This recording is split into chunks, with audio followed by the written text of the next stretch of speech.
Kieran Downham is the Managing Director and Proprietor of Document Management Tasmania. He's the recipient of 38 National Performance Awards and is the youngest dealer principal in Fuji Xerox's history. Document Management Tasmania employs over 70 staff statewide and growing. A passionate philanthropist, Kieran has an anchored connection with the local and international community, a strong believer in the role business must play as an agent for community change. Kieran takes a pay-it-forward approach. In 2016, he identified the White Ribbon program as a key to social change in the domestic violence space and was the first privately owned Tasmanian business to achieve accreditation. He also lobbied the state government to adopt the program across its 9 departments. Alongside a number of other prominent Tasmanians, Kieran is a White Ribbon ambassador and is commonly tasked with public speaking events on behalf of the organisation. In 2017, Kieran funded the building of a new school in the highlands of Bali, Indonesia. This school services up to 250 students and is also a hub for adult learning of an evening. In the same year, he was appointed to the board of the Hobart's Women's Shelter, the first time a male has been in that role, and last year was elected as the public officer of that organisation. This year, Document Management Tasmania will be the first Tasmanian privately owned business to achieve re-accreditation under the White Ribbon program. Ladies and gentlemen, can you please welcome Kieran Downham.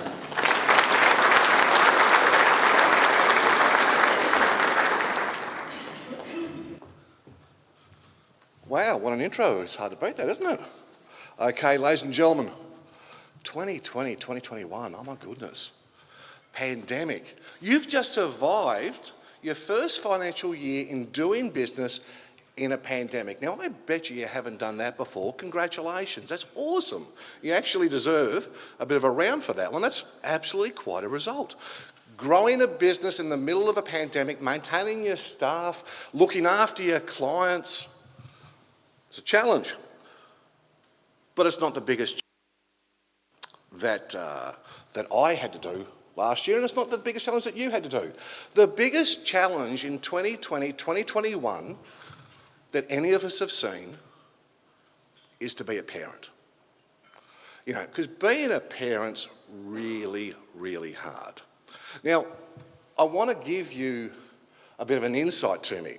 I've got 5 kids. Now, you'll have to forgive me, I might twitch a little bit. I think I've got post-traumatic stress disorder because for the last 9 years, every night I have a teenager at the dining room table. And in that teenager's traditional process, it doesn't matter how good a business is, what we try and do, there's always someone there to bring you down and just remind you, you don't know as much as you actually think you do, because that's what kids do, is it not? So, to give me a little bit of help, you know, because I'm a little bit of a nervous speaker to start with. Who else here's got kids? Can I see hands? Fantastic. Now, I'm going to actually resolve something for you, ladies and gentlemen, tonight. And here's the secret. What's harder, boys or girls? I've got 2 boys, 3 girls. Now, I believe girls are harder because you love them so, they were so gentle and so nice. And as they go through their teens, my goodness. So, who here's got daughters? Okay, keep your hands up. I want to play a quick game with you. So, who's got more than 2 daughters, or more than 1 daughter? Fantastic. Now, ladies and gentlemen, if you look at these people, you can see that there's something in common. They all have in common. They all look a little bit broken. So let's play a quick game. Hands up if you've got daughters. Now, I am going to ask you, come on, this is fun. It's an early morning. I know, let's get going. I'm going to ask you to give yourself a number. So as we go round the room, we go 1, 2, 3, 1, 2, 3. There's a prize. You've got to get this right. So everyone, in the table, 1, 2, 3, 1, 2, 3. Quick, give yourselves your numbers. You don't know what you're going to win, come on. Okay, have we given ourselves a number? Okay, everyone's got their hands up? Good. Okay, everyone who's a number 1, put your hand down. They should leave the 2s and 3s up.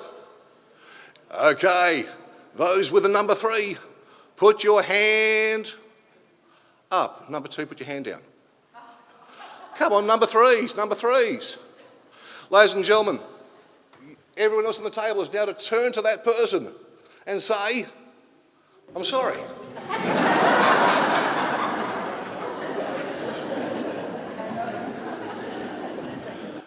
You don't know what you're sorry for. The reason you're sorry is Tasmania has a domestic violence rate of 1:3. Oh, sorry, I do that, I spoil the mood. So why don't I go to parties? When we talk about 1:3, it's not 1 to those three, it's 1:3. I've had the privilege of spending time at the Hobart Women's Shelter and working in this sector on the fringe as a board member and a public officer. And I can guarantee you, ladies and gentlemen, it's not your low socioeconomic, it's not the exclusive domain of drugs or alcohol or... It's in your street, it's in your neighbourhood, it's in your family.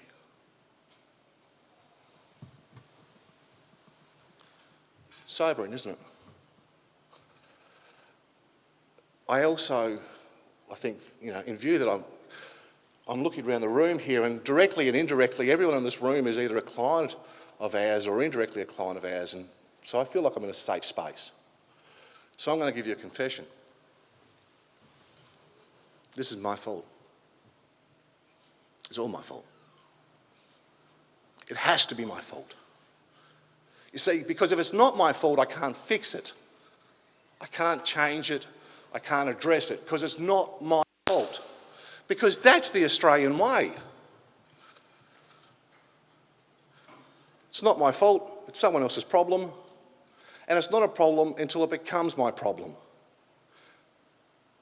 Until it's my daughter, my sister, my mother.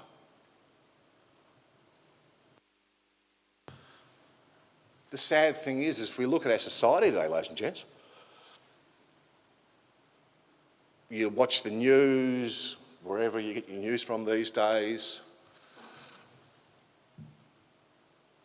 sexual assaults, domestic violence, it's everywhere. In fact, even to the highest levels of government. And we go, it's a scandal. Oh my God, it's a scandal. Is it? I put it to you this way, it's not a scandal. It's almost normal. And the reason it's normal, because if it was a scandal, if it was something so unusual, we'd be rioting in the streets, overthrowing our government, demanding change.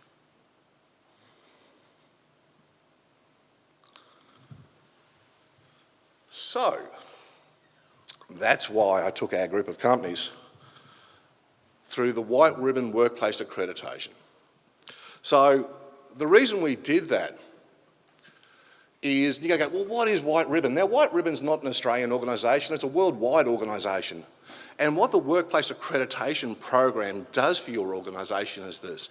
Who here has ISO within their organisation? Fabulous, congratulations, huge effort. Who here, let me make it simpler for you, who here guarantees their product or service? Who here in their business says, we do a good job and we guarantee we do a good job? We do that? We all do that, don't we? Who here guarantees the culture of their organisation that you're not a pack of bastards? Because what White Ribbon Workplace Accreditation does is get your culture right. It gives you the tools to start your journey. Now, over 600,000 Australians have done this accreditation program. That's 5% of the Australian workforce. And every government department, both state and federally, have now been accredited. The benefits of White Ribbon Workplace Accreditation to your business, and these are the things that you might want to take note of. It drives social change to strengthen gender equality, stop violence against women. It creates increased knowledge and skills to staff to address violence against women. It improves the workplace culture, offers safety and morale, improves retention rates, lowers staff's turnover, and becomes an employer of choice. None of that's actually a reason enough to do it, because I actually think and I believe we grow and develop from the top down. We lead. And I look around this room and there's plenty of fantastic leaders in this room. And we lead our businesses, and we have a responsibility not only to lead our business, we lead our employees, our community to better times. This is our role. The Workplace Accreditation Program starts you on that path. Why will it work? Why would you do this? Now, ladies and gentlemen, I come from a different generation. I'm 50 years old. I actually predate Google. And I remember some of the best things, and I can share with you now why it's going to work. Because I remember Cracker Night. Who here remembers Cracker Night in Tasmania? Oh, come on, there's got to be smiles for Cracker Night. Now, the beautiful thing about, for those of you who are too young for Cracker Night, sucked in, sorry, you missed it, it was really great. It was really a lot of fun. So Cracker Night, we used to get together, did we not, as a community? We used to have these big bonfires, didn't we? And we used to, just have tremendous amount of fun. And on that bonfire, there was always someone that threw a couple of tyres because, it was probably the only way to get the fire to burn all night. In fact, you were guaranteed once you had them going. That actually happened. And it wasn't until the late 80s, early 90s, our government said, no more Cracker Night, you've had too much fun. The environment can't take it. And then they said, enough's enough, no more. As a government, we have environmental standards. You're not doing this. And the government said, if you want to do business with us moving forward, we have these values. We have values about our environment, about our community, and you have to maintain our values. And if you can't maintain our values, we're not going to do business with you. So moving forward, organisations then had to prove that they had some environmental credibility. And all of a sudden, a new industry was born, sustainability. Organisations had to prove that they were selling products that were energy efficient or water efficient. They used recycled, remanufactured parts. That you actually cared about the environment. And we all created documents like this that would go with every tender, And of course, what happens when the big end of town do it? They then force that onto the little end of town. Because the big suppliers and manufacturers of these organisations said to the little suppliers and manufacturers that looked after them, going, well, if we have to do it, you do too. Give us your environmental cred. Let me go back. We're going back from a stage where we had Cracker Night. Now, in Cracker Night, didn't we all have incinerators? That is, we, our parents, our grandparents, all have incinerators in the backyard. Who remembers an incinerator in the backyard? Everything came, you burnt your own rubbish. Everyone did.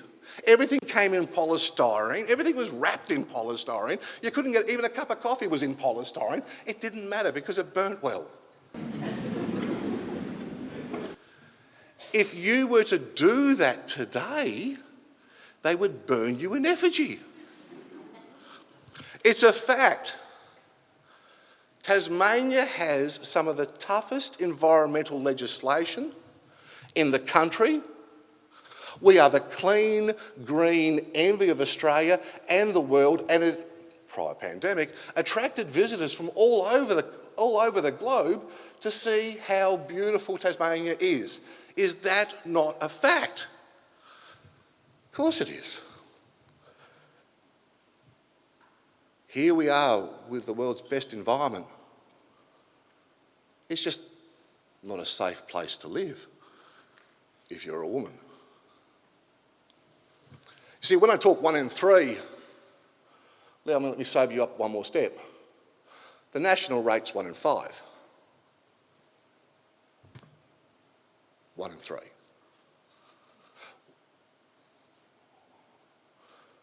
We lead the country for the wrong reasons.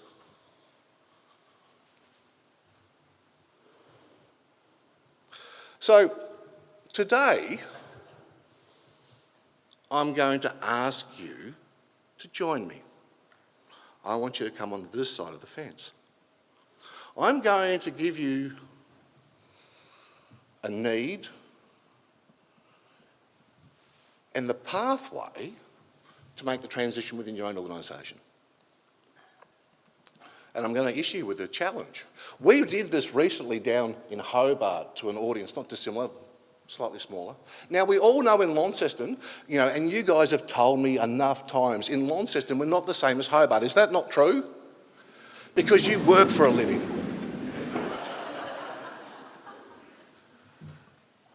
In Hobart, we had 11 organisations start their pathway. Because change is coming, ladies and gentlemen, and it's not just Grace. It's you. You're it. So, you're going to say to me now, even to the organisations in the room that go, look, oh God, Kieran, we're pretty cool here. It's a nice place to work. We don't really have those problems. So what I would like you to do to demonstrate that because you're pretty cool, you don't have these problems, you don't need this, I'd like you to attend a workshop. In fact, the workshop I would like you to attend is not for white ribbon, because to be honest with you, ladies and gentlemen, I'm not a white ribbon fanatic. I'm about social change. And I don't care who delivers it, as long as we all get it. You see, because I look at this 5 children I have. Would you believe not all of my kids wanted to go to school? But they all went to school and they all got educated, even the ones that didn't want to go. So for anyone in the room that doesn't want to go, it's time for an education. I have here a fantastic workshop. It's called Mentors in Violence Prevention, MVP. It's actually conducted by the Hobart Women's Shelter, Women's Health Tasmania, Gender Equality and the Women's Legal Service. And it's even better. For the CFO in the room, it's free. And what this course will do, send your senior management and you will go in a half day, oh, I don't know how to do it. We might have a problem. I'll lead you into another straightforward business opportunity. This is coming.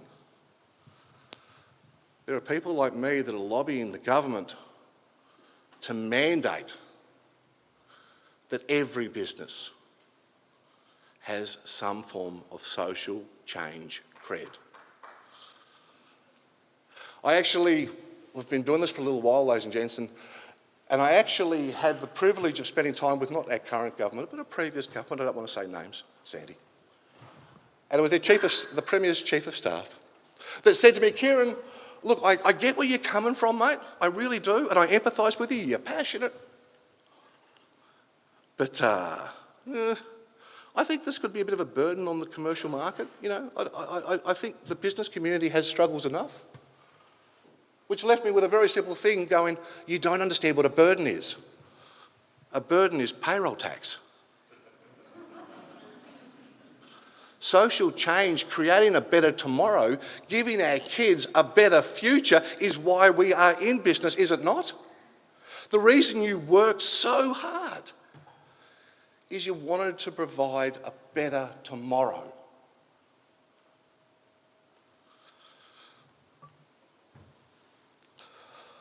One in 3. I'm coming to you today not as a managing director or a CEO, whatever you want to call me. I'm coming to you today as a dad. And just like you, I worked hard, risked, did the hours to provide a better future for my family, as you did.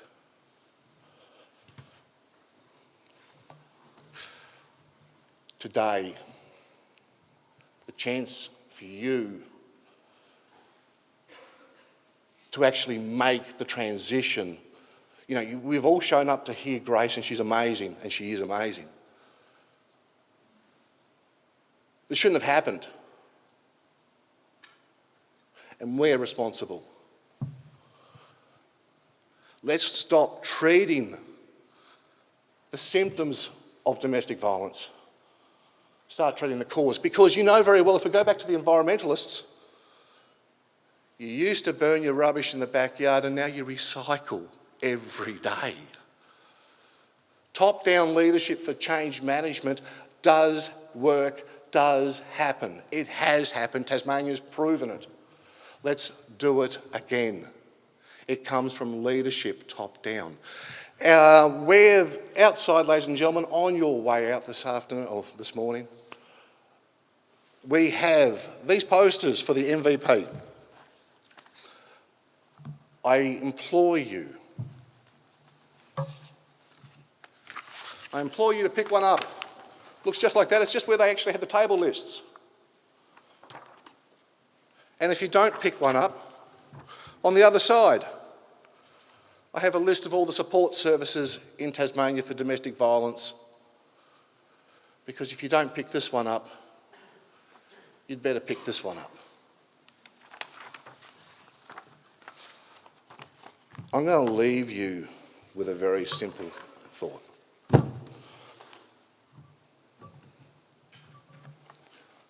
All you wanted to achieve within your career was to take your family to higher ground and create a better tomorrow.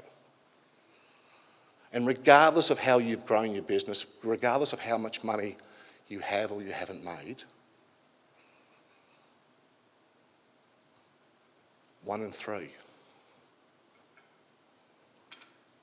See, the problem I have 3 daughters, and I can't choose.